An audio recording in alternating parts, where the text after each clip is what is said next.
There is a disappointed Luke Wilson meme. Do you agree with its message? Looks like a couple late nights here and there. That might be part of the problem. I don't think I was disappointed. I was probably just trying to kind of get the evening started. But I wasn't aware that there were some disappointed Luke Wilson memes. I need to fill that up with some joyous, peppy Luke Wilson memes. Hi there, I'm Luke Wilson, and today Esquire has asked me to explain a few things, so let's get started.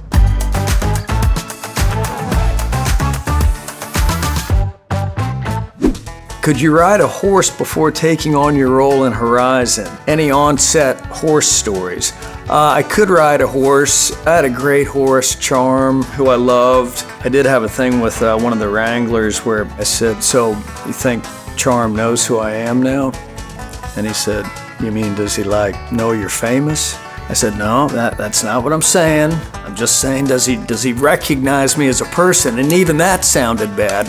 And I said, "Please don't say to the guys that, yeah, Luke wants to know if Charm knows that he's a celebrity." That was a funny thing that happened between me and Charm. What's Kevin Costner's greatest strength as a director? Well, I think maybe one of the obvious things is that he's a great actor. And he's very sensitive to actors and kind of what they might be thinking about on set. There was even one day where he'd said, "You're giving this speech tomorrow, and I think maybe it's better if you don't have your guns on you because it's early in the morning." And I thought, oh, okay, that sounds good. And the next day rolls around. I said, "Kevin, I think that maybe I should have my guns on." He just kind of looked at me. He's like, "I have you looking cool in a lot of the movie." And then he just pushed me to the side and pushed me out of the way and talked to the next guy. Bottle Rocket in 1996 was your acting debut.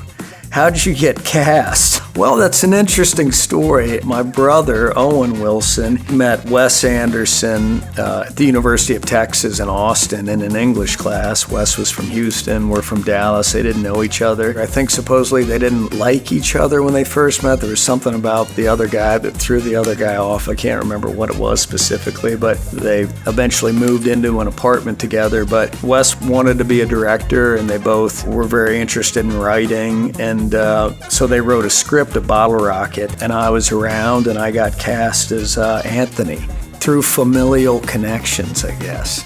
Besides you, who was your favorite character in the Royal Tenenbaums and why? Eli Cash, Owen's character, was really funny. He has that great scene where it's kind of a Charlie Rose type interview and he's on mescaline or something. Loved Raleigh St. Clair, Bill Murray's character, and Gwyneth's kind of iconic character of Margot Tenenbaum. She was so great in that. Of course, Ben Stiller was so funny. And then with his two sons, Ari and Uzi, and Danny Glover was great.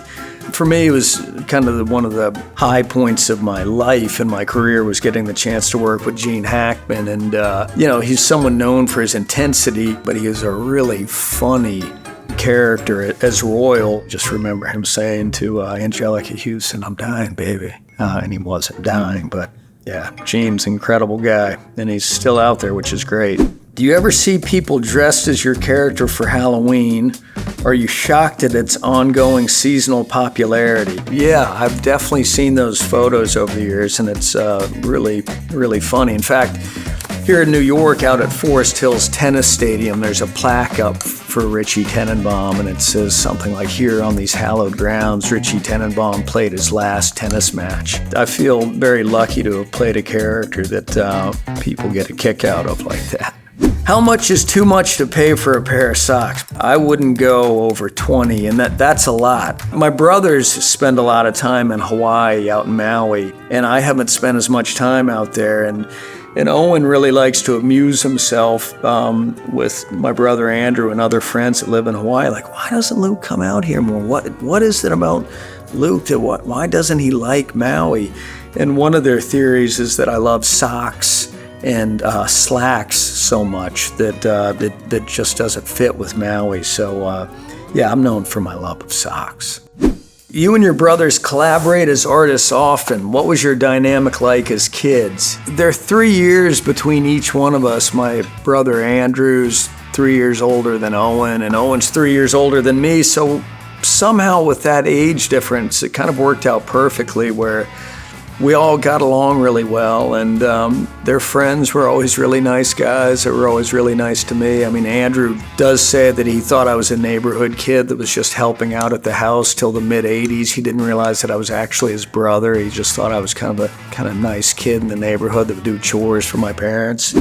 Explain how you created your character Mitch in Old School. Well, I mean, I think it goes down to Todd Phillips and Scott Armstrong's really good script. You know, Mitch was not somebody that I really disappeared into Gary Oldman style. It was more just kind of a fun character to play. And, you know, for me, to get the chance to work with Will Ferrell and Vince Vaughn every day was unbelievable fun. I mean, Vince is so quick and funny, and then everyone knows that, you know, Will Ferrell's easily the funniest guy I've ever worked with. It's just one of those lucky movies where everything seemed to kind of come together at the same time. I mean, being here in New York, it always reminds me of being on the press tour. Vince Vaughn and I went to the AMC kind of down in Chelsea, and people were in line for this film Daredevil, I think it was, and we would buy them tickets if they would go switch lines and go to Old School, and I think we came in second that weekend at the box office. A few months later, I went on a press tour of Old School with Will Ferrell in Europe, where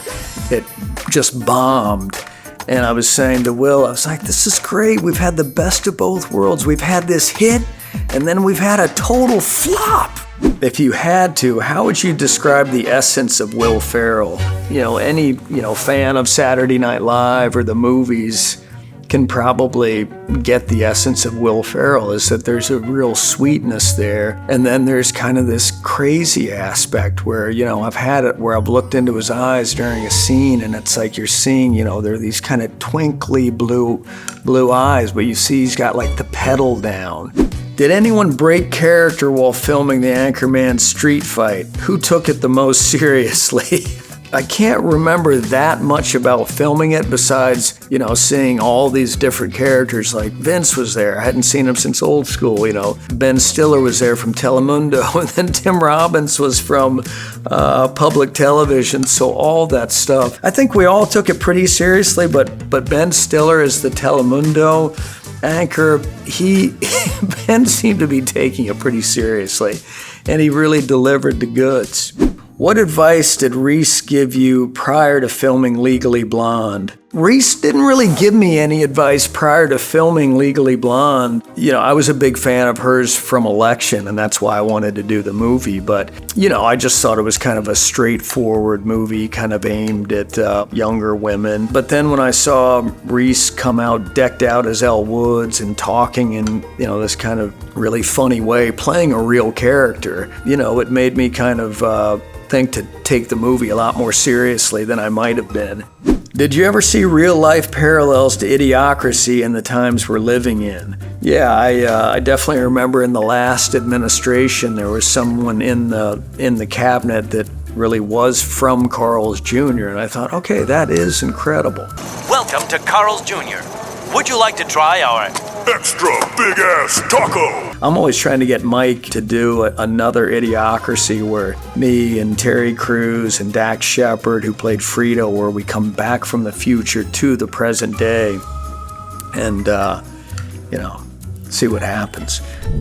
Hi, this is Luke Wilson, and that was a little bit about my career for Esquire. And as you get older, as I've gotten older, I've felt very lucky to have certain movies that have connected with audiences, whether it's Idiocracy or Old School with the Royal Tenenbaums, you're lucky to get one of those, and I hope that Horizon becomes one of those. That's the reason I'm here today.